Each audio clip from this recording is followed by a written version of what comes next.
Assalamu alaikum. I'm at a loss to know how to start this reference because for me when I took over this office and the distinguished guests who are present here, it was really a big task for me to compare myself, to put myself into the shoes of my predecessors. And one of the main name which always was referred and mentioned to me was, and still is, late Mr. MM Usmani. So I would just start with all the distinguished senior civil servants, my seniors, the icons of the civil service of Pakistan who are sitting here, starting from Mr. Siddiqui, Mr. Jilani, Mr. Saleh, and Mr. Paracha, and and Mr. Sardar Ahmed, of course, all the names that we always heard. and talked about when we were in the academy and when we were at the DMG campus. And most of you, sir, you came and you lectured us that how to become the civil servants of that caliber that you are and you were. But then, unfortunately, I never met personally Mr. Usmani, but I always heard so many good things about him. And for me, I haven't served in Sindh a lot actually. From my 17 to 19 grade, I served in Punjab, I served in Balochistan, I served in the federal government and abroad as a trade diplomat. But for me, I came to province of Sindh in grade 20, and so most of my my senior colleagues, my batchmates who had served in Sindh when I was out of this province, though I hail from this province, my hometown is Hyderabad, but I just came to Sindh government in 2016, and now we are rather 2015, and now we are in 2019. So after being posted, I was posted as Commissioner Karachi last year in October, so I'll be completing almost 1 year now. And Mr. Usmani, as I have heard, and always an icon for us as far as the office of the Commissioner Karachi is concerned. I think he was, I would say, the longest serving commissioner, as I have been told in recent times. And he did create a lot of, I would say, new departments, innovations. He was always not shy of taking an initiative, which I think in hindsight, I have taken that lead from his role, that I myself, the way I work, I always try to do new things. And I have heard from the people who have served in KDA that he did establish the Traffic Engineering Bureau, and as the President of Arts Council, whatever he is, Mr. Ahmed Shah is always speaking very high about him. And I would say the legacy that he had left in Karachi, it really the benchmark that he has set for all the commissioners to come. I think he made the life of his successors quite difficult and cumbersome. But it's always a pleasure to talk about him, and I think it's a big loss to the civil service that he is no more with us. But I must say that whenever I'm in my office, whenever I'm doing things, whenever I meet people who have been his contemporaries, who have served with him, who have known him. Unfortunately, I never met him personally, but it was always a great, I would say, a hope for us, and a great initiative, a great role model for all the civil servants, especially when we are talking about Karachi. So many things that he did do in Karachi, starting from all the posts, all the initiatives he took. And I must say that still, though he is not amongst us now, but I will personally, and all my successor, I can definitely say, will take a lot of confidence, lot of motivation from his work. And whenever I see his name on the incumbency board, where he has served more than 4 years as Commissioner Karachi, and as you would know, sir, now it's hardly the tenure of Commissioner Karachi. Sometimes when they say you completed 6 months, a lot of time. So in this tenure, in that part of time, to have completed 4 years, more than 4 years as Commissioner Karachi, I can understand it was not a mean task. But I would like to know more about, sir, the contemporaries who have worked with him, that what he did and because I am really sometimes in complete dark, and I hope one of his friends or contemporaries would write some of his memoirs, the people who have served with him, and how he did, exercise the powers and the mandate given to him by the government as a civil servant. I am grateful to Ms. Ahmed Shah. I am grateful to all the people who have come here, and I would say, sir, I would really need your help if I think in Karachi we are taking a lot of initiatives now. We are building, we are taking over new parks, we are giving parks for adoption.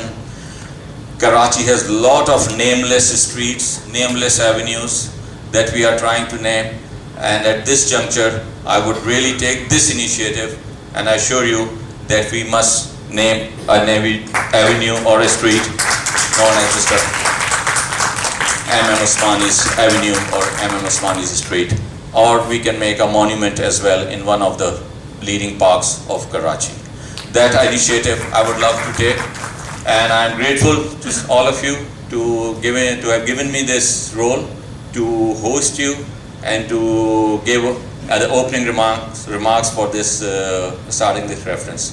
Mr. Usmani, thank you so much for always remembering me and always asking me for help, because the commissioner house, the commissioner office is still yours. Thank you so much. Thank you sir. میرا نام سید مکرم سلطان بخاری ہے اور میں نے تقریباً 2-3 سال مشہود عثمانی صاحب کے ساتھ ایز پبلک ریلیشن آفیسر کام کیا ہے. اس کے علاوہ میں سلیم باز جیلانی صاحب کے ساتھ تقریباً 4-5 ماہ پریس ریلیشن افسر رہا ہوں, اور سعید صدیقی صاحب نے مجھے ڈائریکٹر جنرل انفارمیشن حکومت سندھ بنایا تھا. جناب ایم ایم عثمانی تقریباً 4.5 سال کمشنر کراچی رہے, اور کراچی میں 3 سطحی انتظامی سسٹم میں S D M, deputy commissioner, commissioner, یہ پہلا موقع تھا کہ کمشنر کراچی نے تمام افسران کو فری ہینڈ دیا ہوا تھا اور وہ بالکل کام کرتے تھے. بحیثیت کمشنر وہ ایکس آفیشو چیئرمین گورننگ باڈی کے ڈی بھی تھے, اور ہر ہفتے وہ گورننگ باڈی کا اجلاس کرتے تھے اور بڑے بڑے فیصلے کیے کراچی کے لیے, اور یہ روایت سید سردار احمد نے بھی برقرار رکھی. عثمانی صاحب نے جب چارج لیا تھا تو اسی وقت ملیر ریور پہ بہت بڑا سیلاب آیا تھا, کورنگی انڈسٹریل ایریا ڈوب گیا, شاہ فیصل کالونی ڈوب گئی, اور اس کے بعد انہوں نے کے ڈی یو کو اس کی بڑی ڈیٹیل اسٹڈی کی وابلہ کے ذریعے, اور یہ امبیکسمنٹ بنائے لیفٹ رائٹ, اور پھر بعد میں روڈ 8000 پہ برج بنا, ایکسپریس وے بنا. ایم ایم عثمانی صاحب ہر سال پہلی دفعہ انہوں نے کراچی میں مانسون سے پہلے کنٹینجنسی پلان بنانا شروع کیا, اور ہر سال میٹنگ کرتے تھے. Pre monsoon and post monsoon regularly کر کے وہ اسیسمنٹ کرتے تھے. کراچی میں پہلی دفعہ انہوں نے ٹریفک انجینئرنگ بیورو بنایا, بعد میں ماس ٹرانزٹ سیل قائم کیا کیونکہ وہ ٹریفک اور ٹرانسپورٹ کو بہت زیادہ اہمیت دیتے تھے. پہلے انہوں نے گارڈن اور میٹرو بورڈ پہ یہ جو سسٹم میں یہ انٹروڈیوس کرا. ایک بہت اہم بات وہ کہتے تھے خود بھی کہ کراچی میں جو مین روڈس ہیں اس سے انکروچمنٹ ہٹانا بہت ضروری ہے. انچولی سے سوراخ کوٹ تک بہت زیادہ انکروچمنٹ تھے, سی روڈ پہ سائڈ برج تک بہت زیادہ روڈ انکروچمنٹ تھے, قائد آباد میں انکروچمنٹ تھے. یہ تینوں بہت بڑے انکروچمنٹ انہوں نے ہٹوائے بغیر کسی مزاحمت کے ہٹوائے. اس کے علاوہ انہوں نے کراچی میں جب 3 بڑی اسکیمیں حکومت سندھ نے اناؤنس کی تو اس کی منظوری گلستان جوہر, شاہ لطیف ٹاؤن اور میٹرو ویل 3 کی منظوری بحیثیت commissioner Karachi chairman governing body انہوں نے دی. 85 چل رہا تھا, اس کی ریگولرلی وہ ریویو کرتے تھے. 86 سے 2000 تک جو نیا ماسٹر پلان بننا تھا اس کے لیے انہوں نے شروع میں ہی تیاری کے لیے کے ڈی او کو ہدایت کی. اور سب سے اچھا ماسٹر پلان, آج کل لوگ لکھتے رہتے ہیں کہ ماسٹر پلان نہیں بنا, سب سے اچھا ماسٹر پلان 86-2000 ہے جو یو این ڈی پی نے بنایا, اور ایک بہت بڑا ڈاکیومنٹ ہے. وہ اکثر لوگ اس کو جانتے ہی نہیں کہ کیا ہے. دوسری چیز یہ کہ جب greater Karachi bulk water system, water supply system phase 3 complete ہو رہا تھا, ان کی نگرانی میں کمپلیٹ ہوا, فیز 4 ان کی نگرانی میں شروع اور کے ڈی اے نے کمپلیٹ کیا. کے ڈی اے کے پاس پانی تھا اور کے ڈی اے اپنے خود مالی وسائل مہیا کرتا تھا. دیکھیے یہ بڑے افسوس کی بات ہے کہ سیاست کی نظر ہو کے کے ڈی اے سے واٹر ونگ لے کے واٹر بورڈ بنا دیا, اور آج جو حشر ہے کے 4 کمپلیٹ نہیں ہو سکتا ہے. اسی طریقے سے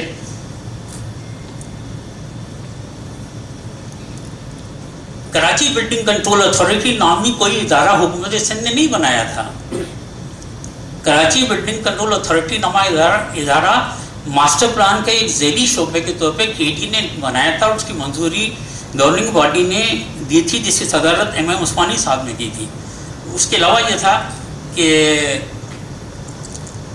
نیشنل ریکنسٹرکشن بیورو نے 2000 کا ایک المیہ ہے ہمارے کراچی کے ساتھ کہ KDO کو ختم کر دیا.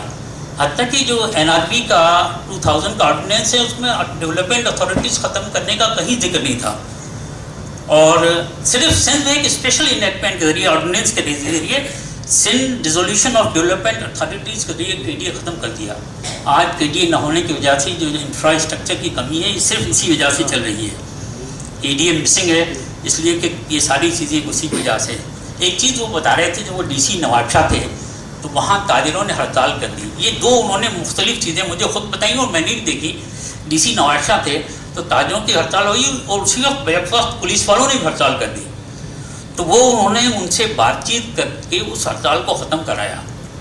دوسرا جب خانہ کعبہ پہ قبضہ ہوا تو ان سے یہاں پہ بھی ہنگامہ ہوا. پورے پاکستان میں امریکن سینٹر جلا دیے گئے, امریکن کانسولیٹ جلا دیے گئے. کراچی میں کچھ نہیں ہوا. یہ کمشنر کراچی تھے, ان سے ڈپٹی مارشل ایڈمنسٹریٹر نے کہا کہ آپ تقریر کر کے ان کو منتشر کریں.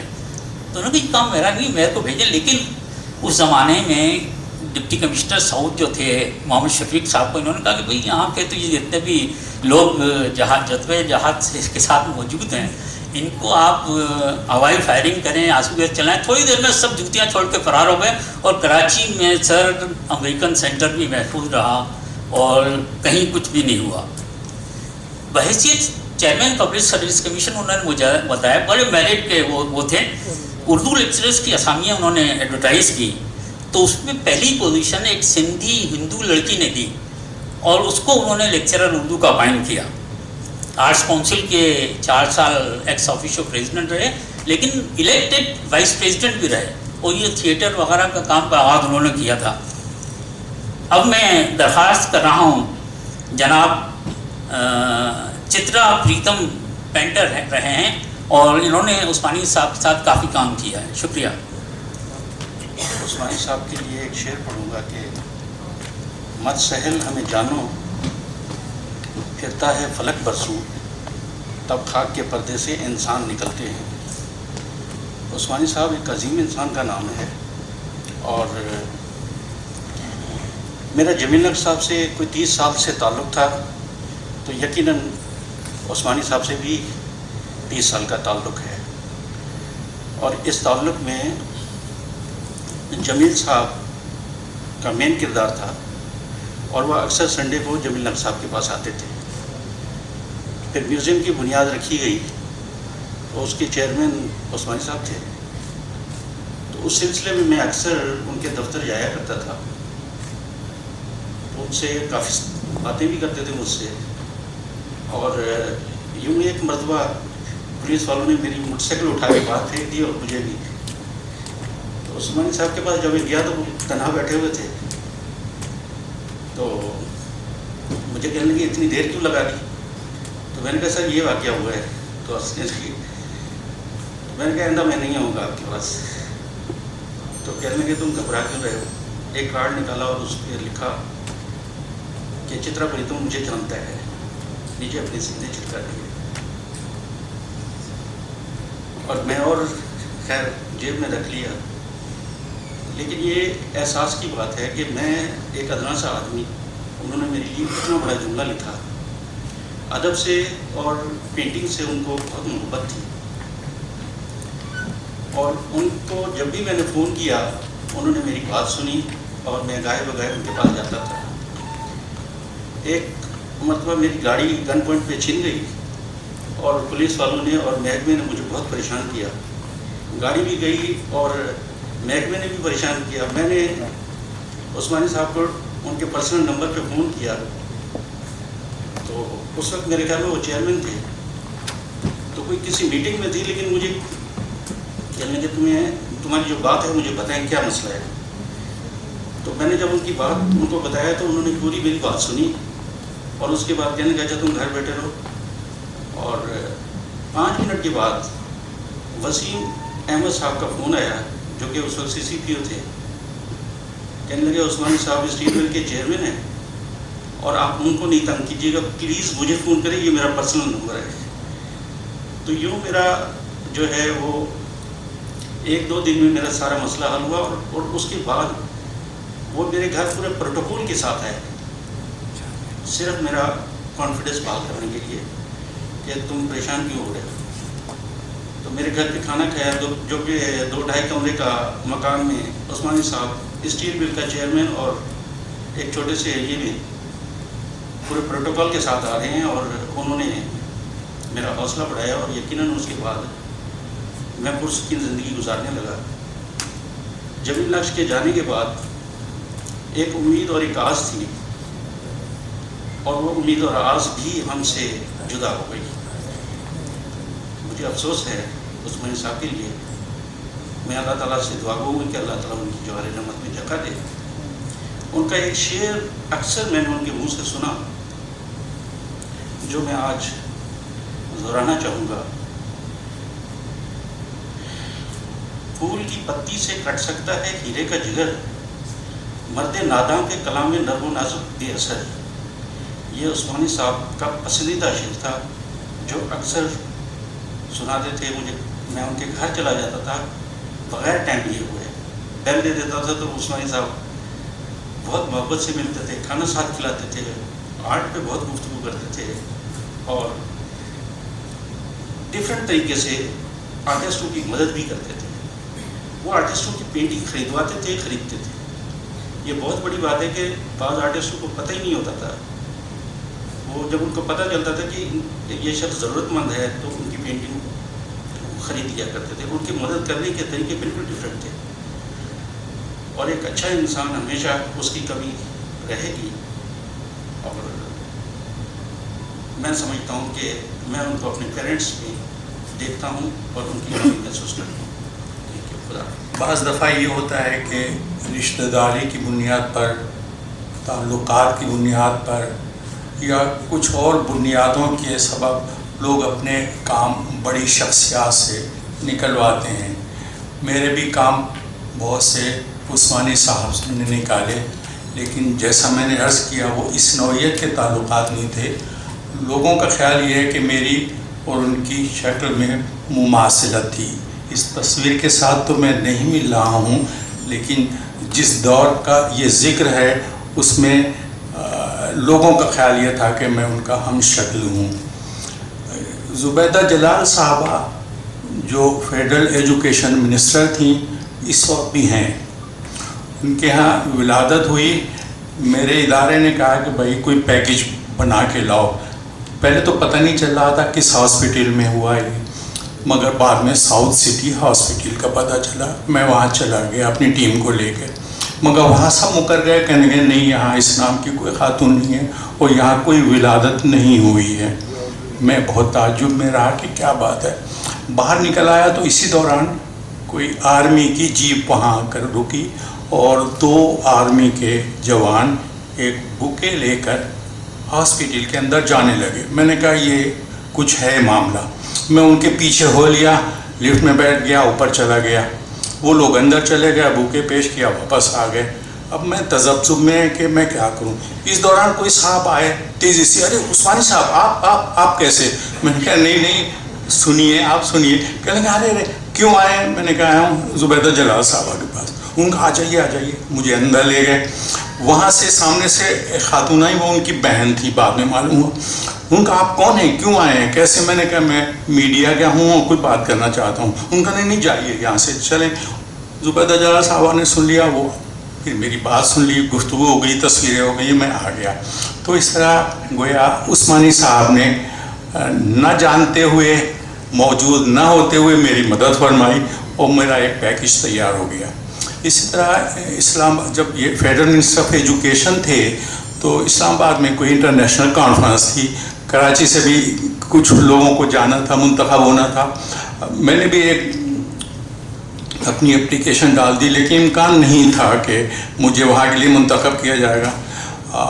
جب انٹرویو ہوئے, دوسرے ہوئے, تو انٹرویو کرنے والے چیئرمین نے کہا ارے آپ تو عثمانی صاحب سے ملتے جلتے ہیں اور یہ کانفرنس انہی کے زیر نگرانی ہو رہی ہے, آپ کو ضرور منتخب ہونا پڑے گا.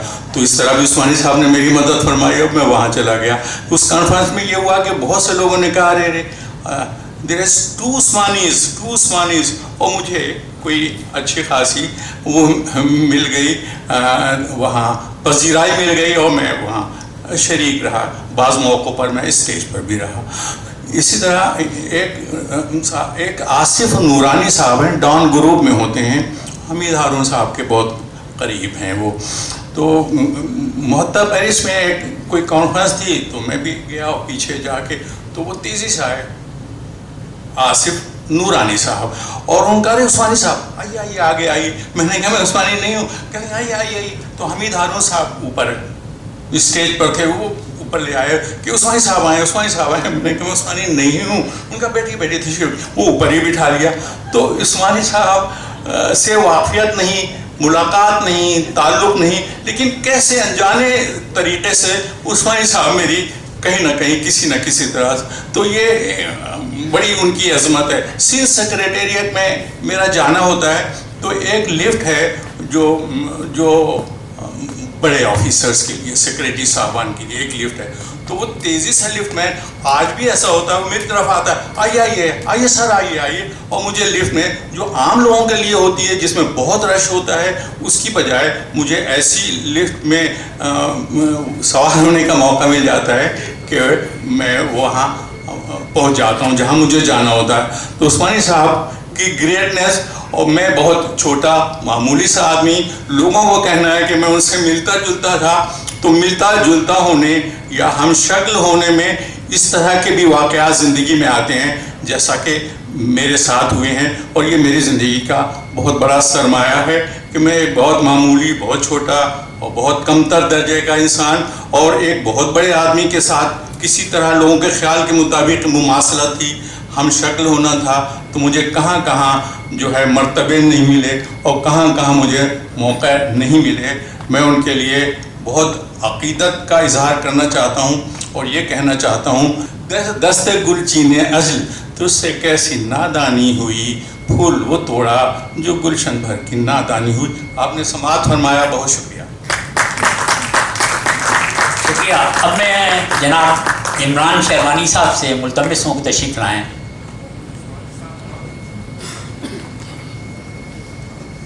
ایک تو یہ کہ جب ہم نے یہاں پہ ایک تھیٹر ورکشاپ یونیسکو کے ساتھ ہو رہی تھی, تم نے اس میں حصہ لیا, داخلہ لیا, تو اس وقت جو ہے عثمانی صاحب جو ہیں وہ آرٹس کونسل کے وائس پریزیڈنٹ تھے, اور جس طریقے سے انہوں نے تھیٹر کو پروموٹ کرنے میں جس قسم کا رول ادا کیا وہ ہم نے وہاں سے خود بہت قریب سے دیکھا.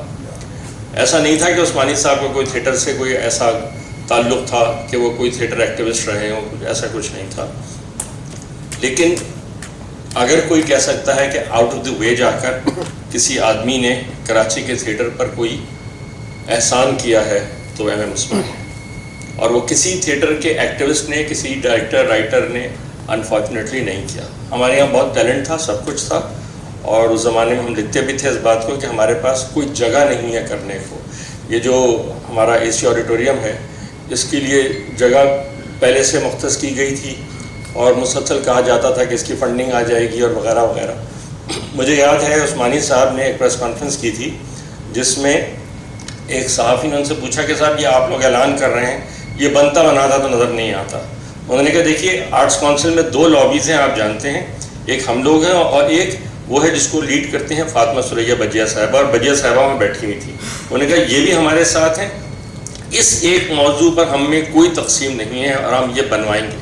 اور جس طریقے سے انہوں نے لگ کر کوشش کی کہ کوئی جو زمانے میں بہت ہوتا تھا کہ فنڈنگ اگر آتی بھی تھی تو پتہ نہیں کہاں جاتی تھی, نہیں, انہوں نے کوشش کی کہ نہیں جو کچھ آ رہا ہے آرٹس کونسل کے تھیٹر کے لیے وہ یہاں لگے, اور جب تک جیسا جیسا وہ رول پلے کر سکتے تھے انہوں نے کیا.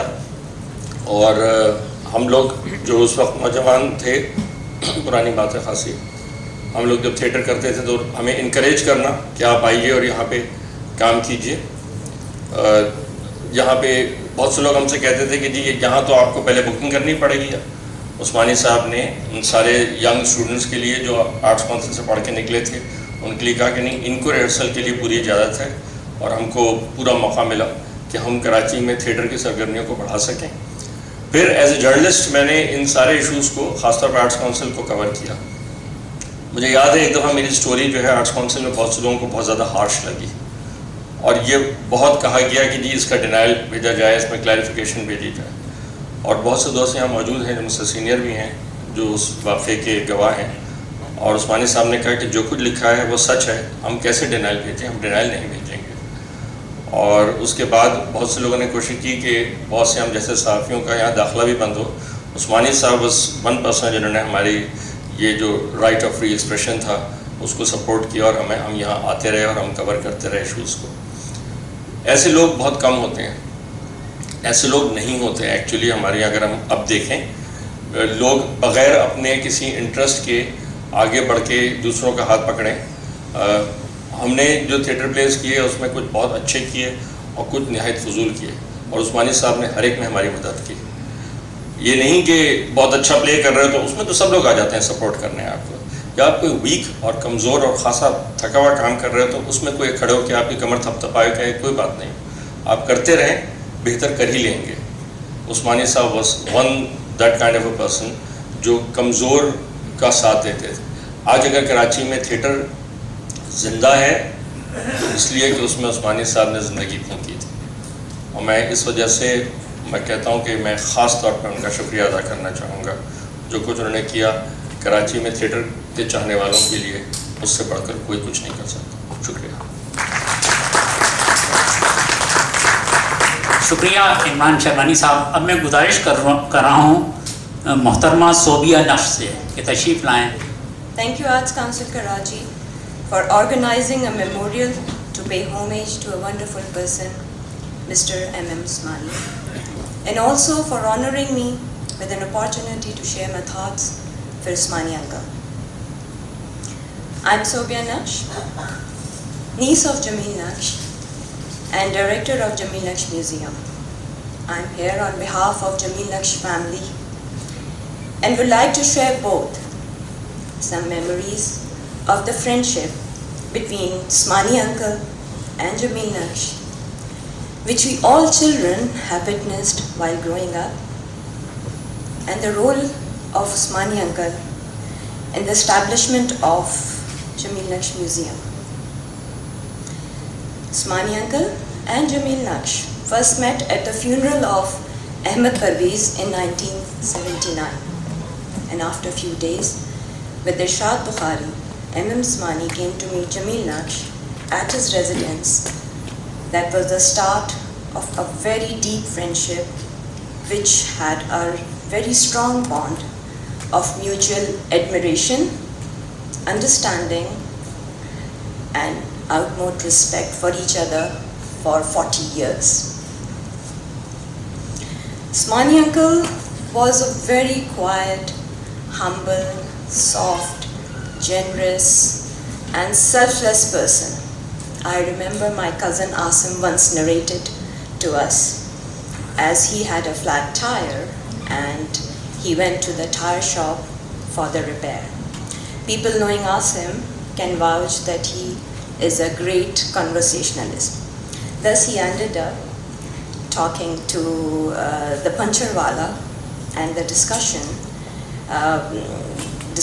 just ended up with discussing politics. So the puncture wala had all the praises for Usmani uncle when he was the commissioner of Karachi, and he said,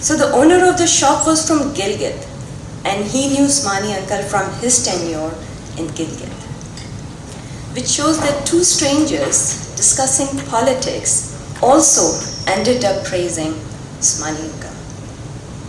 You all must remember that there was a time in Karachi when owning a VCR was a crime, and police used to raid the houses to confiscate those devices, and I would say the offending devices. It was only Usmani uncle's progressive views that he made sure that the owning of these devices would be legalized. When Usmani uncle was running for the president, for the position of the president for the Arts Council, Jamil Naqsh as we all know, never had stepped out from his studio. But he came to Arts Council and spent the whole day in Usmani Uncle's camp, supporting his friend. And when Usmani Uncle won the elections, and his supporters were putting the flower garlands around Usmani Uncle's neck, he reciprocated the gesture by taking off those garlands and placing them around Jamil Uncle's. There was a time when Usmani Uncle used to visit Jamil Uncle almost every Sunday afternoon, sometime with Salma auntie, sometime on his own. I remember him sitting in our study on the carpet with the gaud takya, smoking his cigar or pipe, deeply engrossed in discussion with Jamil Uncle, followed by a very simple lunch, mostly besan ki roti or lal mirch ki chutney. On one Sunday, after Usmani Uncle had just left, Najmi auntie and I was sitting with Jamil Uncle, and Jamil Uncle said that with Usmani Sahab, whenever I tell him something, I never get the feeling that he's doubting me.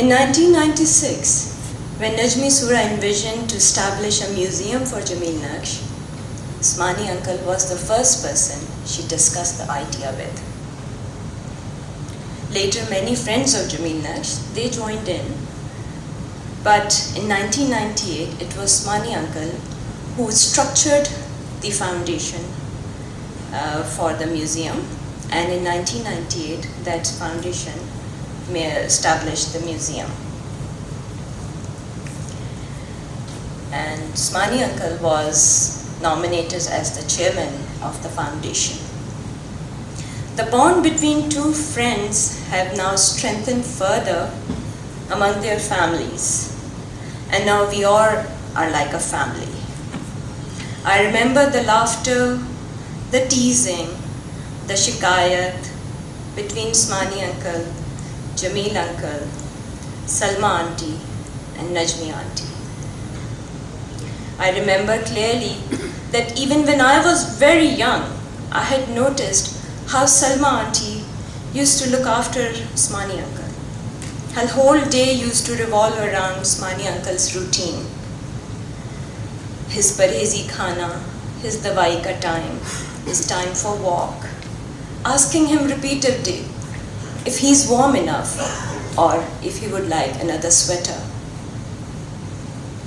Even during the last few days, when we used to visit their home, all Salma auntie used to talk about was Usmani Uncle and his health. In the end, to put Usmani Uncle and Jamil Naqsh's friendship, love and admiration for each other in a nutshell, I would like to share with you a small incident that when my brother was born, it's a long time back, he's a grown-up man now. When he was born, my mother asked Jamil Uncle to name him. And Jamil Uncle named him Mashood, after his dear friend, Mashood Usmani.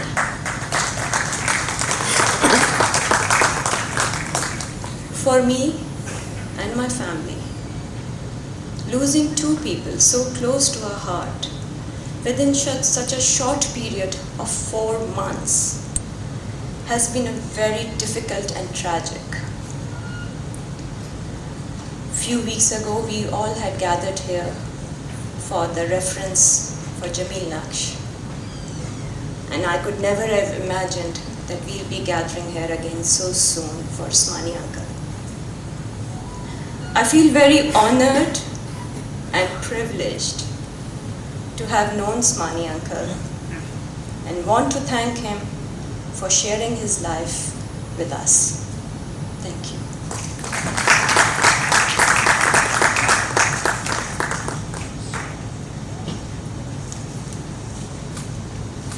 Thank you Sobia Naqsh Sahiba. اب میں عثمانی صاحب کی صاحبزادی ماہین عثمانی سے گزارش کروں گا کہ وہ شیزان نقش کا میسیج پڑھیں. یہاں تشریف لائیں اور شیزان نقش کا message. It was late 70s when Jamil Naqsh left advertising and got wholly immersed in his art, and in the process very much alienated himself from the social life of Karachi. He then used to meet only those who could contribute to his creative journey, and Usmani uncle was one among those with whom he had long and meaningful conversations about every subject under the sun. They both had similar views on various subjects, be it social, cultural or political. Abba had a great regard for Usmani uncle, and I think one of the reasons for this respect and regards was because Jamil Naqsh used to consider Usmani uncle not only a honest, refined and articulate bureaucrat, but also a man who knows very well the artist fraternity of a country. His serious and sincere efforts for the promotion of art and culture for this city will be remembered. I sincerely pray for the departed soul. Cezanne Naqsh. Thank you. میں گزارش کر رہا ہوں محترم طلت حسین صاحب سے. بسم اللہ الرحمن الرحیم. 1960 سے میں آرٹس کاؤنسل کا ممبر ہوں, تو میں نے بھی ممبرشپ تو لے لی تھی. تو پھر میں آنے جانے لگا اور کچھ لوگوں سے واسطہ ہوا, میرا ان سے بات چیت ہوئی. اسی دوران وقت گزرتا گیا اور ایک وقت وہ آیا جب عثمانی صاحب اس جگہ کے پریزیڈنٹ ہوا کرتے تھے. اس دور میں ان سے میری سلام دعا رہی ہمیشہ, لیکن میں ذرا تھوڑا سا اب تو خیر اتنا نہیں ہوں. اس زمانے میں بہت زیادہ ذرا مجھے شرم آتی تھی بڑے لوگوں سے بات کرتے ہوئے, بزرگوں سے بات کرتے ہوئے. میری تربیت ایسی ہوئی تھی گھر پر, تو پریشان رہتا تھا کہ پتہ نہیں کوئی بات غلط منہ سے نہ نکل جائے کرے. لیکن ان سے سلام دعا رہتی تھی, تو یہ اکثر و بیشتر مجھ سے بات کرتے تھے تو بہت پیار سے کرتے تھے. پوچھتے تھے کہ کوئی مسئلہ ہے, خاموش کیوں بیٹھے ہوئے تھے. تو اسی دوران میں ہوتے ہوتے پھر یہ تھیٹر کا وقت آیا. تو تھیٹر کا وقت جب آیا تو انہوں نے اس وقت یہاں پر وہ تھے ہمارے ریڈیو کے ایک پروڈیوسر یاور مہدی, وہ بھی تھے یہاں, رن کر رہے تھے اس کو. تو اس وقت نقشہ افسا بن چکا تھا اس تھیٹر کا, جو پیچھے بڑا تھیٹر ہے آپ کا, وہ سب ہو رہا تھا. تو میں اس وقت تک پڑھ کر آ چکا تھا باہر سے. تو یہاں اس وقت یہ صورتحال تھی کہ بھئی اب تم کچھ بتاؤ. اب میں یہ کہوں کہ بھی میں کیا بتاؤں. میں مطلب یہ کہ پڑھنے گیا تھا باہر, تو میں ایکٹنگ پڑھنے گیا تھا, ڈائریکشن پڑھنے گیا تھا. یہ تھیٹر بنانے والی تو کام میں نہیں کر سکتا, لیکن ہاں چونکہ میں وہاں تھیٹر بہت سے دیکھ چکا ہوں, لہٰذا میں کچھ بتا سکتا ہوں آپ کو کہ کیا کرنا ہے اور کیا نہیں کرنا ہے. وہ خیر تبدیلیاں ہوتی رہیں جو بھی ہوئیں. مجھے سب سے اچھی بات جو ان میں لگی تھی وہ یہ کہ کبھی ان کو دیکھ کر وہ ایک یعنی جھجکتا نہیں تھا آدمی. ہی واز سو سافٹ, بڑے آرام سے بات کیا کرتے تھے, اور منع بھی کرنا ہو تو بہت ہی شرمندگی کے انداز میں ادھر ادھر کی بات کر کے منع کر دیا کرتے تھے. اس سے زیادہ میں کچھ باتیں نہیں کہنا چاہتا کیونکہ اس وقت میں ان سے اتنا واقف نہیں تھا, سچی بات ہے. لیکن یہ مجھے پتا تھا کہ وہ ایک بہت بہت بہت اعلیٰ انسان ہیں. باقی میری کوئی ضرورت نہیں تھی اور میں کبھی کسی کو کہتا بھی نہیں تھا اور آج بھی نہیں کہتا ہوں. ان چیزوں کو دیکھتے ہوئے میں بہت مجھے تکلیف ہوئی ہے جب پتہ چلا کہ ان کا انتقال ہو گیا. پیار کرتے تھے بزرگوں کی طرح. ان کے اس ریفرنس میں میں دعا گو ہوں کہ خداوند تعالیٰ ان کو اپنی سب سے اچھی جگہ جنت میں دے. چلتے چلتے ایک بات آپ سے کہہ دوں. جناب ابن العربی نے کہا تھا کہ انسان کا جسم جو ہے وہ لاتعداد ہے اجسام، ارواح کا نمبر متعین ہے. تو اب ارواح کا نمبر، اس کو اگر آپ اس چیز کو ذہن میں رکھیں تو یہ شعر سن لیجیے. ہم روح سفر ہیں ہمیں ناموں سے نہ پہچان، کل اور کسی نام سے آ جائیں گے ہم لوگ. میں دعا گو ہوں، پتہ نہیں مجھے یقین ہے کہ ایسا ہوتا ہے. شکریہ.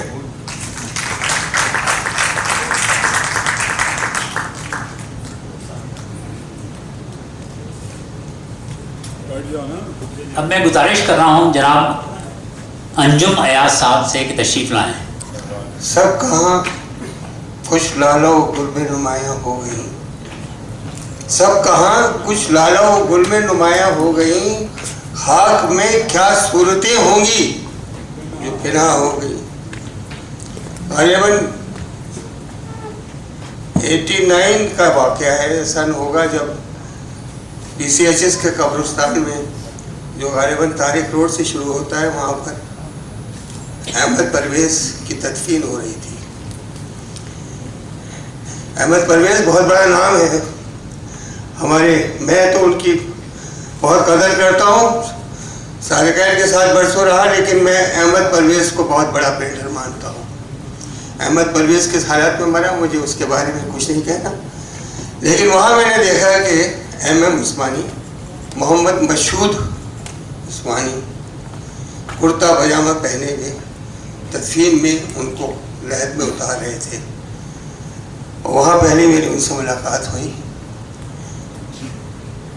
اس وقت وہ کمشنر تھے، اور اس وقت کمشنر کراچی کا ہونا بہت بڑی بات تھی. بہت عرصے رہے، ایک دفعہ نہیں کئی دفعہ رہے، کئی سال رہے. بادشاہ ہوتا تھا اس زمانے میں غالباً. اور ایسا زمانہ جب آج میں اپنے نوجوانوں کو بتاتا ہوں کراچی کے بارے میں تو وہ یقین ہی نہیں کرتے کہ کراچی کا بھی ایسا ہو سکتا تھا. آپ سب لوگ بیٹھے ہیں، آپ کو اندازہ ہوگا جو لوگ جانتے ہیں کہ کراچی کیا تھا.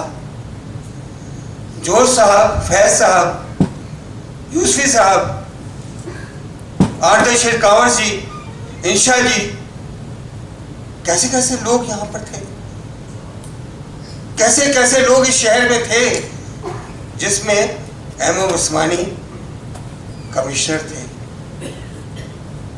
صادقین، گل جی، بشیر مرزا، ہاں جو صاحب بالکل صحیح، شکریہ آپ کا بہت. نہیں، جو صاحب کو بیچاروں کو بڑا عطاب میں رکھا گیا، اس لیے بھی شاید نام یاد نہیں رہا مجھے. لیکن یقین کیجئے کہ آرٹسٹوں میں اتنے بڑے بڑے نام میں لیتا ہوں تو میں کانپ جاتا ہوں کہ واقعی میں جینوئن لوگ کہاں گئے، وہ سب کہاں چلے گئے. اس وقت MM عثمانی اس شہر کا والد تھا اور ان سب کو اپنے قریب رکھتا تھا. میری قربت ان سے ہوئی تو 8 میں وہ یونیسکو سے ایک پروگرام بہت بڑا اپروو کرا کے لے آئے تھیٹر کے لیے. اور بڑے عجیب سی بات تھی کہ میں نے اور علی احمد نے اور طلعت حسین نے وہ پروگرام کیا. ابھی شیروانی نے بتایا بھی کہ وہ تھا. میں بہت محظوظ، بہت ان کا شکر گزار ہوں. میرے بہت سارے جاننے والے قریب بیٹھے ہوئے ہیں جنہیں میں اس لیے کہتا ہوں کہ انہوں نے تھیٹر کے لیے ہمارے حوالے سے بہت کام کیا. تھیٹر کا یہ کام ہونا کہ یونیسکو گرانٹ دے اور اس ڈیکیڈ کا سب سے زیادہ بہترین پروگرام ڈکلیئر کیا جائے. اس کا لیٹر بھی تھا اور لیٹر ہوگا یہاں پر, اور ہم نے کیا, تھیٹر کیا. پھر یہاں پر ایک جگہ ابینڈنٹ پڑی تھی بالکل خالی, انہوں نے کہا کہ یہاں پر ایک تھیٹر ہونا چاہیے. کتنی بڑی اپروچ تھی اور سوچ تھی کہ یہاں پر تھیٹر ہونا چاہیے, جبکہ تھیٹر اس شہر میں تھا ہی نہیں. یعنی نمائشیں تو بہت ہوتی تھی, نمائشیں یہاں تک عالم تھا کہ برسوں میں نے دیکھا ہے کہ لوگ باقاعدہ, چاہے وہ بنگالی آرٹسٹ ہوں یا پاکستانی آرٹسٹ ہوں, کیونکہ میں اپنی عمر ظاہر نہیں کرنا چاہ رہا, لیکن میں بھی پرانا آدمی ہوں, میں یہاں بہت رہا ہوں, لیٹا ہوں, سویا ہوں, اور میں برسوں اسی آرٹس کونسل میں رہا ہوں. اور کیسے کیسے آرٹسٹ یہاں پر آتے تھے اور بیٹھے رہتے تھے, چاہے گل رنگ ہو چاہے گل رنگ نہ بھی ہو. یعنی جمیل کی بات ہو رہی ہے, جمیل ڈیفینیٹلی بہت کلوز ٹو می, بہت مجھ سے بڑی محبت تھی. جمیل صاحب میرے ساتھ بہت رہے. فرینڈ جمیل بنائی جب جمیل بہت بری حالت میں تھے, شاید لوگوں کو ناگوار گزرے, لیکن میں آپ کو بتا رہا ہوں کہ جمیل کچھ عرصے بہت برے حالت میں رہے, اور عثمانی صاحب نے ان کو جمیل نقش بنا دیا. اور مجھے فخر ہے کہ جب میں 1-2 سال پہلے میری ایک چھوٹی سی نمائش لندن میں ہوئی تو کسی نے بتایا کہ یہاں جمیل کی پینٹنگ 1.5 کروڑ کی بکی ہے.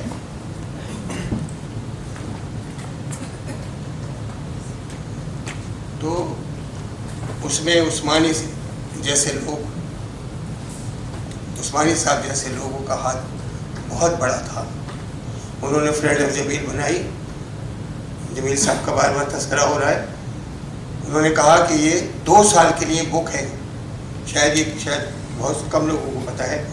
20,000 روپے مہینہ ان کو, ایک پینٹنگ بنائیں گے 2 سال تک, ایک پینٹنگ بنائیں گے. اس زمانے میں اتنی بڑی بات تھی کہ ہمارے سر فخر سے بلند ہو جاتے تھے کہ ایک پینٹنگ کی تصویر جو ہے 20,000 روپے کی بن رہی ہے, اور وہ ایک مہینے میں صرف ایک پینٹنگ بنائے گا, اور 2 سال کے لیے بک ہے.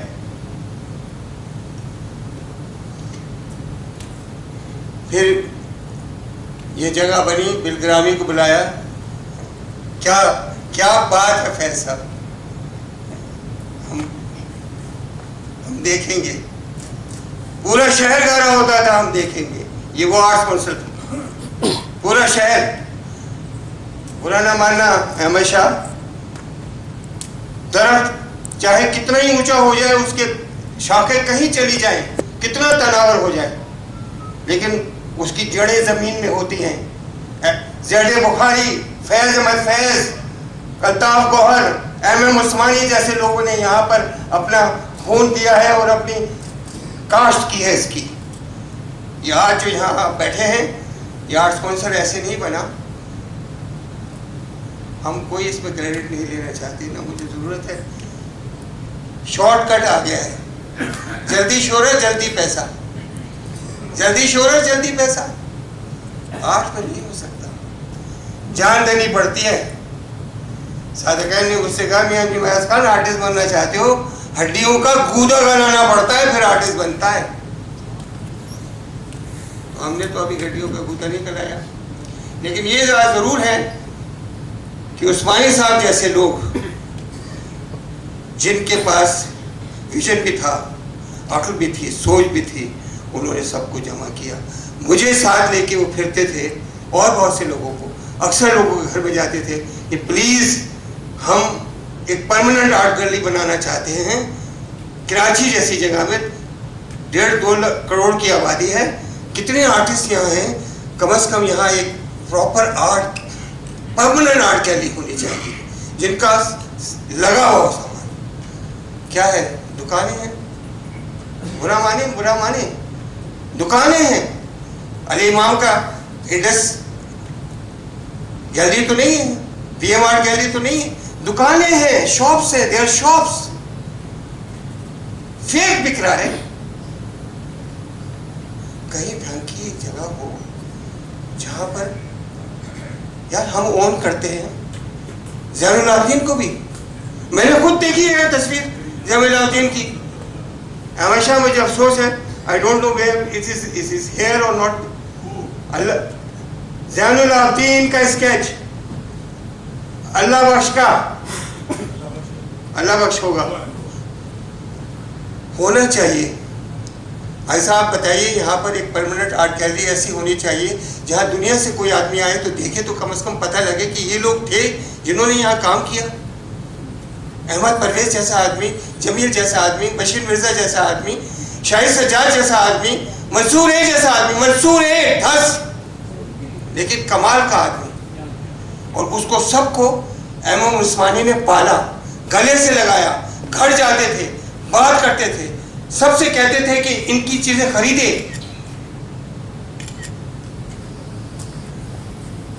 جذبات بھی ہونا اچھی بات نہیں ہے, لیکن کبھی کبھی دل کے پھپولے نکالنے پڑتے ہیں. یہ بنا لیا. دعا دیجیے پرویز مشرف کو.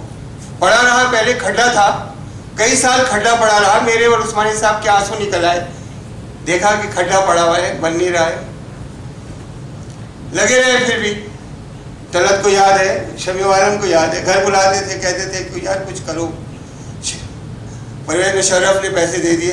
دو کم از کم یہ تو ہے نا کہ فلائی اوور اگر بنوائے اس نے تو دو کام تو کر گیا وہ پرویز مشرف, کہ ایک یہ تھیٹر ہال بنوا گیا اور دوسرے سامنے لاپا بنوا گیا. افسوس کہ دونوں کے ساتھ میرا تعلق ہے. لیکن یہ ہے کہ اب صرف کیا رہ گیا ہے کہ شارٹ کٹس ہے. صرف مجھے افسوس ہے کہ اسے کہنا پڑ رہا ہے کہ وہ سب جینون لوگ جن کے قدموں میں بیٹھ کے ہم کچھ سیکھتے تھے وہ اب نہیں ہیں. اس میں عثمانی صاحب بھی بہت بڑے نام ہیں. ہزاروں سال نرگس اپنی بیرونی پر ہوتی ہے, بڑی مشکل سے ہوتا ہے چمن میں دیدور پیدا.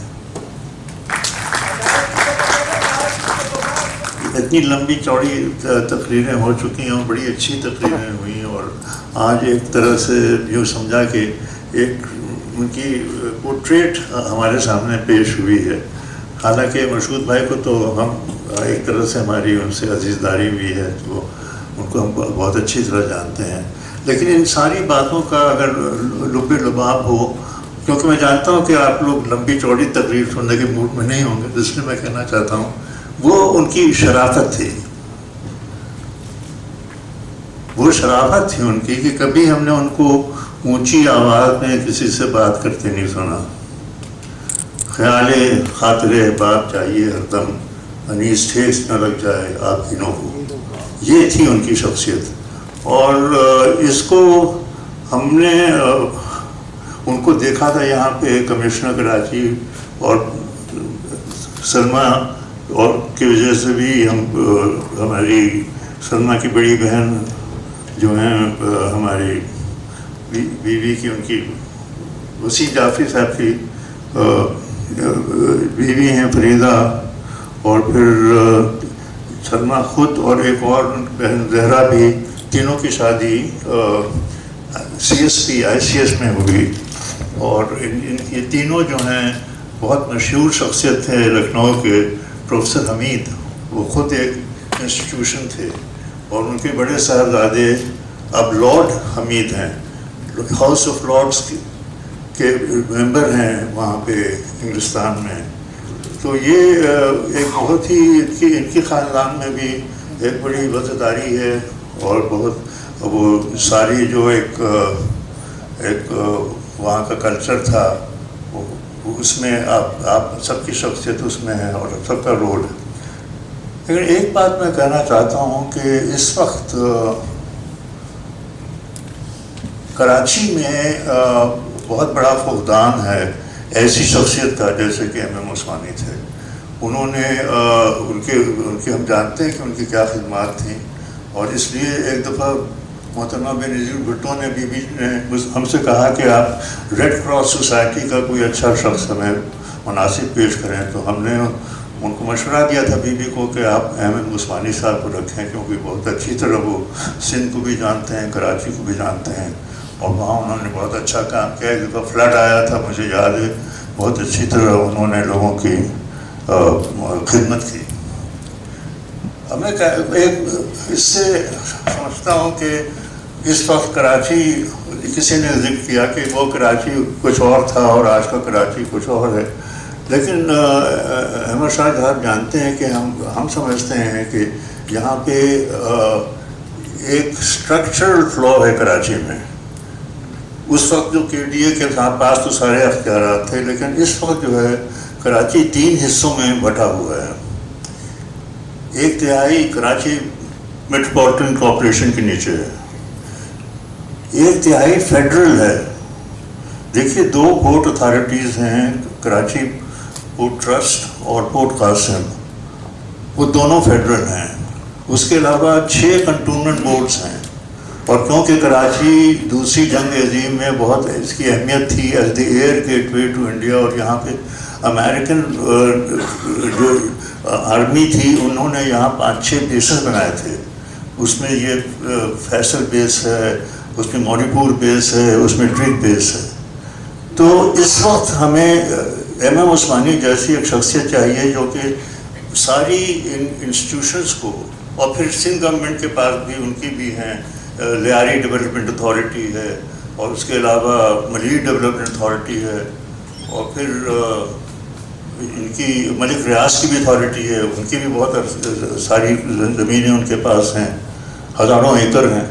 تو اس میں جب تک کہ ایک ادارہ نہیں ہوگا جس میں کہ جیسے یہاں کراچی میں شروع میں تھا کراچی امپرومنٹ ٹرسٹ، اور یہ ایسا ادارہ ہونا ضروری ہے کہ جب بھی پورٹ اتھارٹی ہوتی ہے تو وہ پورٹ اتھارٹی کسی صوبے کی نہیں ہوتی، وہ سارے ملک کی ہوتی ہے. لنڈن اگر پورٹ ہے تو وہ سارے ملک کا پورٹ ہے، اگر بمبئی پورٹ ہے تو سارے ملک کا ہے، کلکتہ ہے. یہ سب جگہ پہ ایک امپرومنٹ ٹرسٹ ہوتا ہے جس میں کہ سارے ادارے فیڈرل بھی اور جو وہاں کے لوکل گورنمنٹ بھی ہوتی ہے، میٹروپولیٹن کارپوریشن بھی ہوتا ہے، اور وہ improvement Calcutta improvement trust act, کیونکہ بہت عرصے تک کلکتہ سارے ہندوستان کے برصغیر کا کیپٹل تھا 1911 تک. اس کے بعد دلی میں کیپٹل شفٹ ہوا. تو میری یہ گزارش ہے کہ ہم سب سے زیادہ جو خراج عقیدت پیش کر سکتے ہیں عثمانی صاحب کو، وہ یہ ہے کہ ہم کراچی کے مسائل کو کسی ایک امبریلا کے نیچے لائیں اور ہم اس کی بہتری کے لیے کوشش کریں. بقول رئیس امروہی صاحب کے کہ ہم نے بہت کچھ کھو کر شہر کراچی پایا، ہند کے 500 شہروں کا بدل ہے یہ شہر. بہت بہت شکریہ.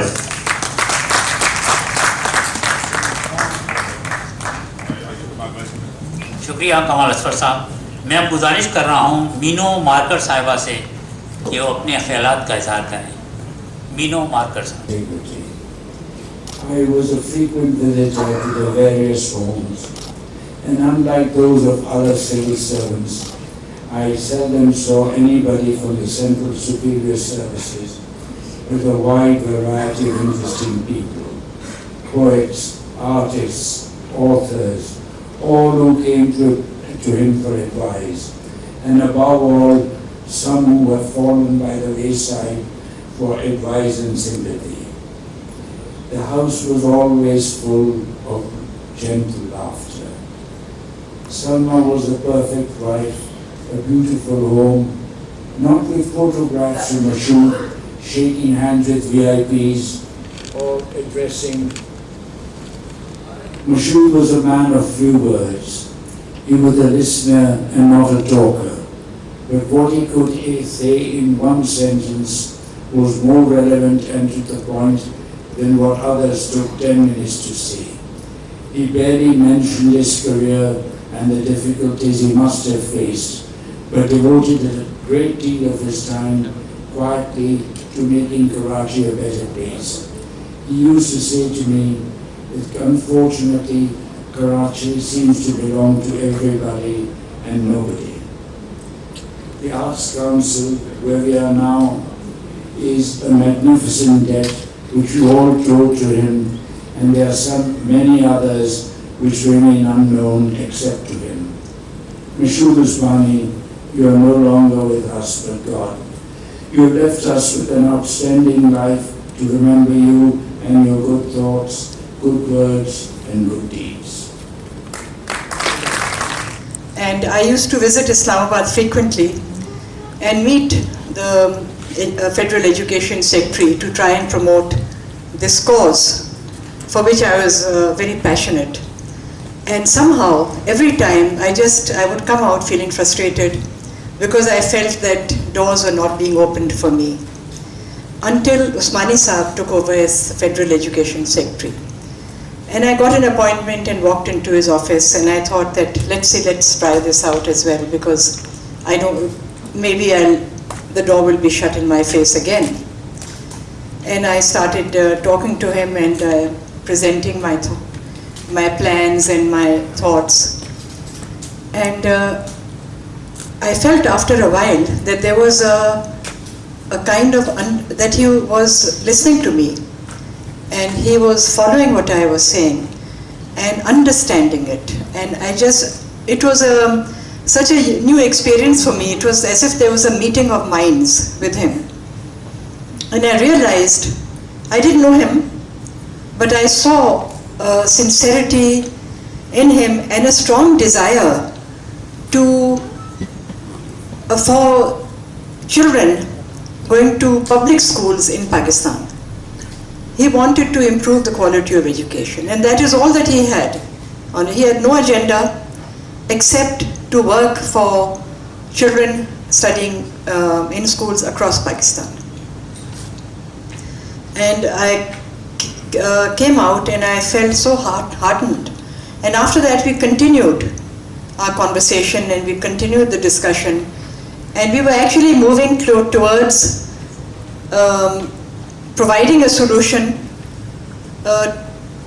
for the children studying in schools in Pakistan for improving the quality of education. And I was feeling very optimistic, very hopeful, and it was an experience for me because I had not encountered that kind of response and that kind of vision or integrity or desire to improve things, and sincerity. Unfortunately, before things could be implemented and the plans that he had, before they could be implemented, he retired. And I can say that had Usmani Saab not retired when he did, the standard of education in Pakistan today would have been very high. After that, I got to know him. And when he retired and returned to Karachi, I got in touch with him, and I would then just ask for his advice, for his wise counsel whenever I faced any kind of issues and I was confused about the best solution. And he was there was so much clarity and again so much sincerity and so much competence and experience, rich experience, that whenever he answered my questions or gave me advice, I always felt enriched, and I felt that I can go forward and resolve whatever issues there were. I remember once I had a meeting with a very difficult author, and I mentioned this to him. I said that this is a problem, I have to have this meeting, but it's not going to be easy and I don't know how to act or what to do. He said, "Don't worry, I'll come with you." And he accompanied me to this meeting. And actually, it was his he was so soft-spoken, so calm. He was surrounded by this aura of harmony and peace, and he exuded that. And, all the difficult things just melted away, and problems got solved. Because again, whatever he said or did came from his heart. So he raised the bar, I felt, for the civil service, and he raised it to such a height that I do feel that it will be difficult for others to achieve that. And his contributions to Pakistan will live on, because he touched so many hearts and so many minds, and I think he will live on in the hearts and minds of the people that he touched. And his service to Karachi, to education, to the arts and culture, he was a great patron of the arts and culture and literature. A real gentleman, a Renaissance man, a gentleman of the old world order, who was not focused on he didn't have a narrow vision. He was interested in so many things, and he excelled in so many, and he had this understanding and this tremendous capacity because of his humility and modesty, but intelligence, his rich experience, his competence, that he achieved in every sphere. This year, just to give you an example of his humility and modesty, he always liked to stay in the background. We had the Adab festival this year in February, and we were launching Maheen's book at that festival, and Usmani Sahab came. Of course, he came, and Begum Usmani came to attend it. And we were looking for him, because we didn't want to start the session without him, because after all, it was his daughter's book, and he couldn't be found. And then I saw that he was sitting right at the back, very quietly, and he wasn't noticed. And I went up to him and pleaded with him to come in the front, because he said, no, I'm fine where I am. This was just to give you that was what he was. He will be, it's a great loss. I think his departure is really, I think Pakistan is the poorer for it. God bless his soul, and may he live through his wonderful deeds and his achievements. Thank you, and Assalamu alaikum. شکریہ. اب میں جناب رضوان صدیقی صاحب سے گزارش کر رہا ہوں کہ تشریف لائیں اور MM عثمانی صاحب بھی اپنے خیالات کا اظہار کریں. اللہ تبارک و تعالیٰ کے نام نامی اور اسم گرامی کے ساتھ شروع کرتا ہوں جو بڑا مہربان اور رحم کرنے والا ہے. معزز خواتین و حضرات، میری یہ بڑی خوش نصیبی ہے کہ مجھے کراچی آنے کے بعد، یعنی حیدرآباد سے کراچی آنے کے بعد عثمانی صاحب کی صحبت میں بہت وقت گزارنے کا موقع ملا. 1959 میں وہ سول سرف میں آئے تھے. پہلی پوسٹنگ ان کی گلگت میں ایز اے پولیٹیکل ایجنٹ ہوئی تھی. اس کے بعد وہ کیمبرج یونیورسٹی گئے، وہاں سے MS کر کے آئے سول ایڈمنسٹریشن میں، اور نواب شاہ میں وہ ڈپٹی کمشنر ہوئے. 4 برس تک ضلعی کمشنری کے دوران انہوں نے بہت، جو اللہ رب العزت نے ان کو ایک حکمت، سوچ اور دور اندیشی عطا کی تھی، اس کی روشنی میں انہوں نے سندھی سیاستدانوں، وڈیروں، جاگیرداروں کے ساتھ ساتھ ہجرت کر کے آنے والے لیڈروں کے درمیان بیٹھ کر پوری سندھی تہذیب، تمدن اور کلچر کو سمجھا. اور اس کے بعد عثمانی صاحب نے اس زمانے میں اردو سندھی رہنماؤں اور عوام کے درمیان ہم آہنگی پیدا کرنے کی گراں قدر خدمات انجام دی. وہ واحد کمشنر تھے جو سن 77 سے 83 تک 7 برس کمشنر رہے. اس زمانے میں لسانیت کا کوئی معاملہ نہیں تھا، لیکن مسلک کی بنیاد پر آئے دن کچھ نہ کچھ ہنگامے ہوتے رہتے تھے، بالخصوص محرم الحرام اور ربیع الاول کے اجتماعات کے موقعوں پر. 7 برس کے دوران ان کے زمانے میں کسی ایک مسلک کے کسی ایک شخص کا بھی جانی نقصان نہیں ہوا. کتنے مواقع ایسے آئے کہ جب صورتحال ایڈمنسٹریشن کے ہاتھوں سے نکل رہی تھی، عثمانی صاحب خود گاڑی سے اتر کر عوام کے درمیان چلے جاتے تھے اس مشتعل ہجوم کے درمیان. 33 سال کی ملازمت کے دوران ظاہر ہے انہوں نے اتنی ڈھیر جگہوں پر کام کیا ہے جس کو اگر میں گنوانا شروع کروں گا تو بڑا وقت لگے گا.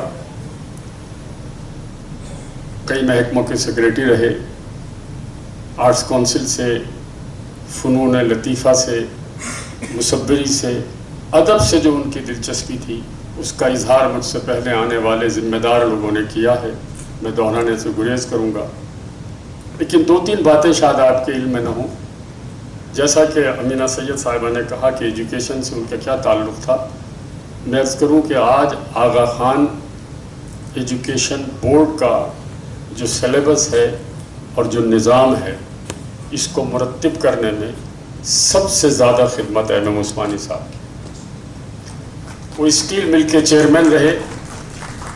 کوئی بھی افسر اسٹیل مل کا چیئرمین رہ کر شاید میرا حافظہ اتنا اچھا نہیں رہا، لیکن اگر آپ دیکھیں تو بہت ہی کم لوگ ایسے ہیں جنہوں نے وہاں کوئی نیک نامی کمائی ہو.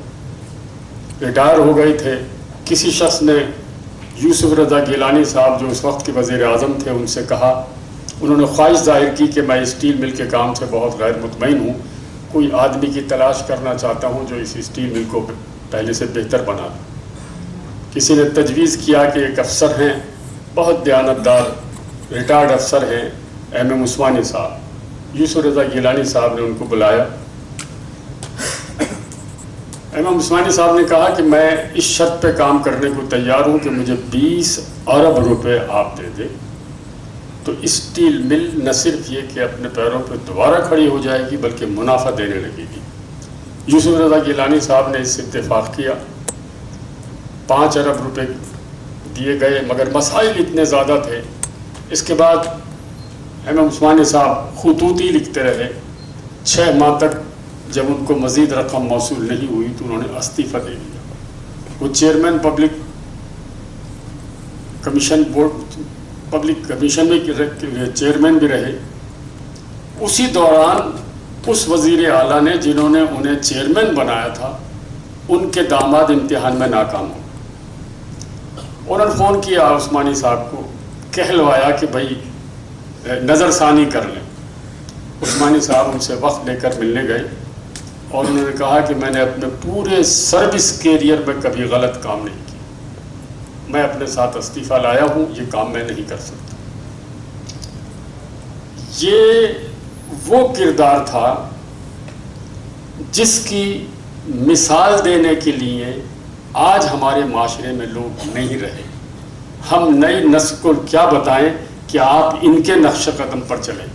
ایک ایک کرتے کر کے سارے چراغ بجھتے چلے جا رہے ہیں اور اس میں کوئی دو رائے نہیں ہے کہ وہ اس قدر نرم دم گفتگو، ایسے شائستہ، اس قدر مہذب، اتنے بڑے عہدوں پر فائز رہنے کے باوجود ان کا رویہ، جیسا کہ مجھ سے پہلے کسی نے کہا کہ پس منظر میں رہ کر وہ کام کرتے تھے اور بلا کے ایڈمنسٹریشن تھے.